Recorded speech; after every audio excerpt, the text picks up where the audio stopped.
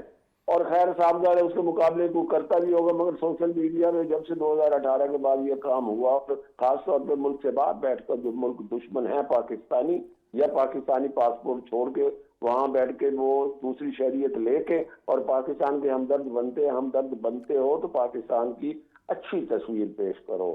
اگر پاکستان کی وہاں بیٹھ کے آپ لوگ پوری تصویر پیش کرو گے تو آپ کا بھی وہاں امیج خراب ہوگا کہ دے آر سچ پاکستانی کے اپنے ملک کو ہی خراب کر رہے ہیں. تو ایک کلیکٹیو رسپانسبلٹی ہے, حکومت کی ہے, اپوزیشن کی ہے, عوام کی ہے, پڑھے لکھے لوگوں کی ہے, استاد کی ہے, مزدور کی ہے, سب آجر کی ہے, اجیر کی, ہر آدمی کی کلیکٹیو رسپانسبلٹی ہے, which we are lacking. National character we are lacking. مگر سب سے زیادہ ذمہ داری ان لوگوں کی جو ایوان میں بیٹھے ہیں. وہاں مفاہمت نہیں کرو گے تو کیا ہوگا؟ صرف یہ تو اقتدار کی جنگ ہے, لڑ کے اقتدار کی جنگ. ہر بندہ اگریب بھی ہے اسٹیبلشمنٹ سے یا ادروائز بہت سارے حالات سے, اور بینیفیشری بھی ہو جاتے ہیں. پھر سارے تجربے کر کے پھر جب پارلیمنٹ میں آتے ہیں پھر انہیں چیزوں کو فیس کرتے ہیں, پوری کوئی چیزیں دہراتے ہیں. تو الٹیمیٹلی میرا خیال ہے قوم تو لوزر ہوتی ہے, مگر قوم اس کے رسپانسبل نہیں ہے. Responsible are the politician, responsible are the political party. یہ آپ نے تو ایک اور طرف ایک اور خطرے کی بھی نشاندہی کر دی ہے. بہت بڑا چیلنج ہے ذوالفقار بدر صاحب, آپ بھی سمجھتے ہیں کہ بہت بڑا چیلنج ہے, اور یہ ہم دیکھ رہے ہیں سوشل میڈیا کا نہ صرف مسلم لیگ نون بلکہ آپ کی قیادت کے حوالے سے بھی, آپ کے جو رہنما ہیں ان کے حوالے سے بھی میڈیا میں قسم کی باتیں سامنے آتی رہیں. اور ایک ہم دیکھتے ہیں کہ بالکل ہی عجیب طرح کی ایک آزادی اس نے حاصل کی ہوئی ہے. اور جب بھی آپ بات کرتے ہیں کہ ثبوت کے ساتھ کوئی بات کریں, آپ کسی یوٹیوبر کو کہتے ہیں, ویلاگر کو کہتے ہیں, تو پھر وہاں پہ آزادی اظہار رائے آ جاتا ہے. تو یہ بھی ایک بہت بڑا چیلنج تو ہے نا, تمام سیاسی جماعتوں کے لیے بھی, حکومت کے لیے بھی, خود اپوزیشن کے لیے بھی ایک بہت بڑا چیلنج ہے کہ جھوٹی خبریں, ڈس انفارمیشن, فیک نیوز نہ صرف سیاست دانوں کی ساکھ خراب ہو رہی ہے, اداروں کے حوالے سے بھی یہ پروپیگنڈا کیا جاتا ہے, اور پھر ظاہر ہے اس کا ملکی امیج پہ بھی اثر پڑتا ہے. بالکل جاوید صاحب, بہت سارے ایسے پرانے ماضی کی اگر آپ تاریخ اٹھا کے دیکھیں, ڈس انفارمیشن اینڈ مس انفارمیشن دونوں کو استعمال کیا گیا پولیٹیکل پارٹیز کے لیے, ان کی لیڈرشپ کے لیے, اداروں کے لیے, اداروں کے ہیڈز کے لیے. اور جن لوگوں نے یہ استعمال کیا بعد میں وہ اسی کا نشانہ بنے اور اسی کے وہ وکٹم بنے. تو یہ جو چیز ہے یہ چلتی آ رہی ہے. یہ صحافت کے اندر بھی یالو جرنلزم تھا, پھر جب سے یہ سوشل میڈیا نے اپنا پروان چڑھا ہے تو سوشل میڈیا پہ چونکہ کوئی چیک اینڈ بیلنس بھی نہیں ہے, اور اس کے اوپر کوئی چیک اینڈ بیلنس نہ ہونے کی وجہ سے آپ اس کو پراپرلی کنٹرول نہیں کر سکتے, تو اس کے اوپر لوگ آ کے ہیئر سے پہ جھوٹی بات. اور ایک پولیٹیکل پارٹی نے تو اتنی زیادہ روایت قائم کر دی تھی جھوٹ بولنے کی سوشل میڈیا پہ کہ وہ کہتے ہیں کہ there is repeat the lie until it becomes the truth. وہ اتنی دفعہ جھوٹ بولتے تھے کہ وہ سچ لگنے لگ جاتا تھا, اور آج وہ سچ ان کو بھی چبھ رہا ہے, اور باقی لوگوں کے ساتھ جن کو وہ وکٹم بناتے تھے آج وہ لوگ دیکھ رہے ہیں کہ کیسے ان لوگوں کے ساتھ ہو رہا ہے. بات یہ کہنے کی نہیں ہے کہ میرے ساتھ ہو تو اچھا, برا کسی اور کے ساتھ ہو تو اچھا. بات یہ ہے کہ اس کو اس تناظر میں دیکھنا چاہیے کہ بیلنس, تمام پولیٹیکل پارٹیز, سٹیک ہولڈرز, تمام لوگوں کے لیے, اداروں کے لیے, عام پبلک کے لیے, چاہے کوئی پولیٹیشین ہے, بیوروکریٹ ہے, جج ہے یا جرنل ہے, ان تمام کو اگر آپ دیکھیں کہ بھائی اگر آپ کسی کے بارے میں کوئی خبر شائع کرتے ہیں, کوئی سوشل میڈیا پہ بات کرتے ہیں, اگر if it is without a evidence تو اس شخص, اس بندے کے خلاف یا کسی ادارے کی بات ہو تو اس کے خلاف کوئی ایکشن لینا چاہیے. آج یہاں پہ دیکھیں جو آپ کے اوپر یہ جو یہاں پہ لاز ہیں ڈیفیمیشن کے بہت کمزور ہیں. ججز فیصلے نہیں دیتے, ججز کو سوچنا پڑتا ہے. اگر آپ یہاں پہ اپنے ملک میں آئین اور قانون کے تحت جو قانون سازی ہوئی ہے, ڈیفیمیشن ایکٹ اتنا سالوں سے یہاں پہ ہے, اگر اس کے اوپر اس کو آپ سمری ٹرائل کر لیں اور آپ اس کے اوپر فوری ایکشن لینا شروع کر دیں, اور اداروں کو بھی تھوڑا سا کریں کہ آپ نے بائس نہیں ہونا, کیونکہ بہت سارے ایسے لوگ جو مختلف کارٹلز اور مافیاز کے نمائندے ہوتے ہیں وہ آ کے اداروں کے اندر بیٹھ جاتے ہیں, ان کے پیچھے لابی ہوتی ہے, انہوں نے پھر اپنی لابی کو سیف گارڈ کرنے کے لیے وہ جینون فیصلہ نہیں دیتے. تو اس طرح کے جب معاملات چلیں گے تو پھر ملک و قوم کی ترقی کے اندر یہ جو رکاوٹیں حائل ہوتی ہیں, یہ جو بیریئرز آتے ہیں, تو اس کا خمیزہ جو ہے پوری قوم پھر بھگتتی ہے, اور قوم کو یہ نہیں سمجھ آتی, جو ابھی ایک آئیڈینٹی کرائسس یا اسٹیٹ آف کنفیوژن آ گئی ہے عوام کے بیچ میں, کہ ان کو یہ نہیں سمجھ آ رہی کہ کیا سچ ہے کیا غلط ہے, کہ کوئی جھوٹ اتنا بولتا ہے کہ سچ لگ رہا ہوتا ہے, اور کوئی سچ بولتا ہے تو وہ سچ ہی نہیں لگتا. تو یہ جو کنفیوژن ہے, اس کنفیوژن کو ختم کرنے کے لیے ٹائم تو لگے گا. آپ نے قوم کو ایجوکیٹ کرنا ہے, پولیٹیکل پارٹیز کو رول پلے کرنا ہے, یہ صحافت کے جو ادارے ہیں ان کو اپنے امپلائیز کو ایجوکیٹ کرنا ہے, پولیٹیکل پارٹیز کو اپنے ورکرز کو ایجوکیٹ کرنا ہے, اویئرنیس دینی ہے. بیکاز یہ اوور آل جب تمام اداروں کے اندر ایک اویئرنیس کیمپین چلے گی اور وہ آگے اس کو پھیلائیں گے, اس کا فائدہ دوسروں تک پہنچائیں گے, پھر جا کے یہ چیزیں بہتر ہوں گی. ادروائز تو ہر شخص اپنی ریس میں لگا ہوا ہے, اور یہاں پہ اب ایک جو سیاست کے اندر عزت اور رواداری ہوتی تھی وہ ختم ہوتی جا رہی ہے. یہاں پہ تو طرح کی سیاست آتی جا رہی ہے. یہاں پہ لوگ سیاست کے اندر اپنے سیاسی مخالفین کا جو بیٹھتے بھی تھے بڑی عزت و احترام سے ان کا خیال کرتے تھے, ان کے بارے میں بات کرتے ہوئے بھی سوچتے تھے. یہاں پہ تو کوئی سوچتا نہیں ہے, جس کا جو دل کرتا ہے وہ کر دیتا ہے. اور یہ چیزیں سوچنی پڑیں گی. آپ کو رسپانسبل لیڈرشپ کے بارے میں سوچنا پڑے گا, لیڈرشپ کو رسپانسبل لیڈر بننا پڑے گا تمام پولیٹیکل پارٹیز کی. کاز آج جو آپ بات کرتے ہیں یا جو ایکشن لیتے ہیں یا جو پالیسی بناتی ہے, اگر وہ کوئی نیگیٹو یا کوئی ونڈکٹیو ہو تو وہ کل کو آپ کے اوپر بھی اسی طرح اثر کرے گی. تو آپ نے اپنے ملک, قوم, پولیٹیکل پارٹیز, عوام کے لیے مائکرو لیول پہ بھی میکرو لیول پہ بھی اوور آل اور گلوبل ریلیشن شپ, گلوبل کنیکٹیوٹی کے حوالے سے بھی ایک ایسی پالیسی, ایسی اویئرنیس, ایسی ایجوکیشن دینی ہے کہ جہاں پہ یہ جو نیگیٹیوٹی پھیلائی جا رہی ہے, چاہے وہ سوشل میڈیا ہے, الیکٹرانک میڈیا ہے, پرنٹ میڈیا ہے, انٹرنیشنل میڈیا ہے, ان تمام چیزوں کے اوپر جو ہے یہ جو ٹارگٹ بیسڈ آپریشن ہے اس کو ختم کیا جا سکے, اور جو صحیح ہے اس کو صحیح پیش کیا جائے, جو غلط ہے اس کو غلط طور پہ پیش کیا جا سکے. یہ بہت ضروری ہے. ہم تمام پولیٹیکل پارٹیز اور اس کے اوپر تھنک ٹینکس بننے چاہیے, باقی چیزیں ہونے چاہیے, بنے بھی ہوئے ہیں, لیکن ہم آپ میں جب تک بات چیت کر کے چیزوں کو آگے نہیں لے کے چلیں گے یہ رکاوٹیں رہیں گی. آپ دیکھیں بلاول بھٹو زرداری صاحب از اے ینگ لیڈر, بٹ آپ دیکھیں کہ ان کی بات کرنے میں, ان کی ساری چیزوں کو ناپ تول کے وہ بولتے ہیں, اور وہ فیوچرسٹک سوچ رکھ کے ایک ویژن ذہن میں رکھ کے بات کر رہے ہوتے ہیں. تو ان کی بہت ساری باتوں میں آج لوگوں کو سمجھ نہیں آتی, لیکن کچھ سال بعد جا کے سمجھ آئے گی کہ آج یہ جو سٹیپس لے رہے ہیں یا کوئی کڑوی جو ہے بات کو وہ سہ جاتے ہیں یا لوگوں کی کڑوی باتوں کو برداشت کرتے ہیں یا صبر کا مظاہرہ کرتے ہیں. یہ نہیں کہ جواب نہیں دے سکتے ہیں, لیکن وہ اپنی پارٹی لیڈرشپ کو کہتے ہیں کہ we don't have to go below the belt. ہمیں ایک عزت احترام کی سیاست کرنی ہے, عزت رواداری کی سیاست کرنی ہے, صبر و برداشت کی سیاست کرنی ہے, جو سیاست ان کی والدہ کرتی تھی, جو سیاست ان کے نانا کرتے تھے, جو سیاست آصف علی زرداری صاحب نے پریکٹیکلی کر کے دکھائی ہے. تو یہی ہم سب کو کرنی پڑے گی, اور یہی آگے اسی چیز سے جو ہے مسائل کے حل ٹھیک ہے. جاوید صدیق صاحب, ڈیفیمیشن لاز کی جو بات کی ذوالفقار علی بدر صاحب نے, اس کو متحرک کرنا پڑے گا, اس پر عمل درآمد کو تیز کرنا پڑے گا, کیونکہ کم از کم اس طرح ہے کہ اگر اس کو متحرک کر دیا جائے تو پھر کم از کم یہ ہوگا کہ اگر کوئی